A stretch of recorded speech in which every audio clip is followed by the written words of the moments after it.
SIR form. SIR form প্রত্যেকেই আমরা জমা করেছি, যাদের 2002-তে নাম ছিল বা যাদের 2002-তে নাম ছিল না।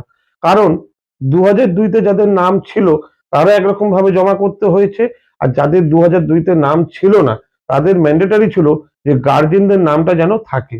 তো আমরা সেই দেখেই কিন্তু এসআইআর ফর্ম জমা করেছি।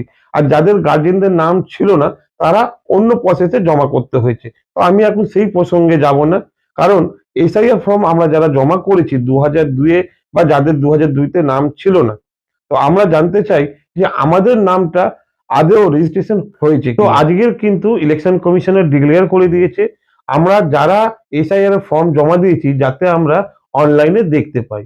তো আমি আমার পুরো ফ্যামিলির এসআইআর এর যে ফর্ম জমা করেছিলাম নাম কিন্তু আমরা দেখতে পেয়েছি, যাতে আপনিও বা আপনারা প্রত্যেকে যাতে নামটা দেখতে পান সেটাই আজকের আমি আপনাদেরকে দেখাবো কিভাবে দেখবেন।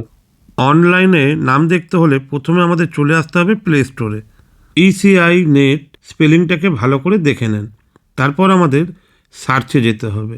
সার্চে গিয়ে আমাদের লিখে নিতে হবে ইসিআই নেট বলে। তো সার্চ হয়ে যাওয়ার পর দেখতে পাবেন এই অ্যাপটাকে, ইসিআই নেট। এইটাকে আমাদের ইনস্টল করে নিতে হবে। তো অ্যাপটা যখন ইনস্টল হয়ে যাবে তারপরে ওটাকে ওপেন করে নেবেন। অ্যাপটা ওপেন হওয়ার পর এই রকম একটা ইন্টারফেস দেখতে পাবেন।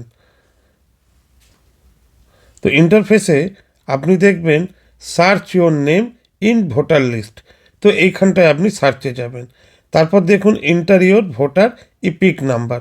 তো এখানে গিয়ে আপনার ভোটার ইপিক নাম্বারটা দিয়ে এই সার্চ যে অপশানটা রয়েছে এখানে সার্চ করবেন, দিলেই আপনার নাম দেখতে পেয়ে যাবেন। তো ভিডিওটা দেখে যদি মনে হয় আপনার কাছে হেল্পফুল তাহলে ভিডিওটাকে শেয়ার করুন, যাতে আমরা প্রত্যেকের নাম অনলাইনে এইভাবে দেখে নিতে পারি।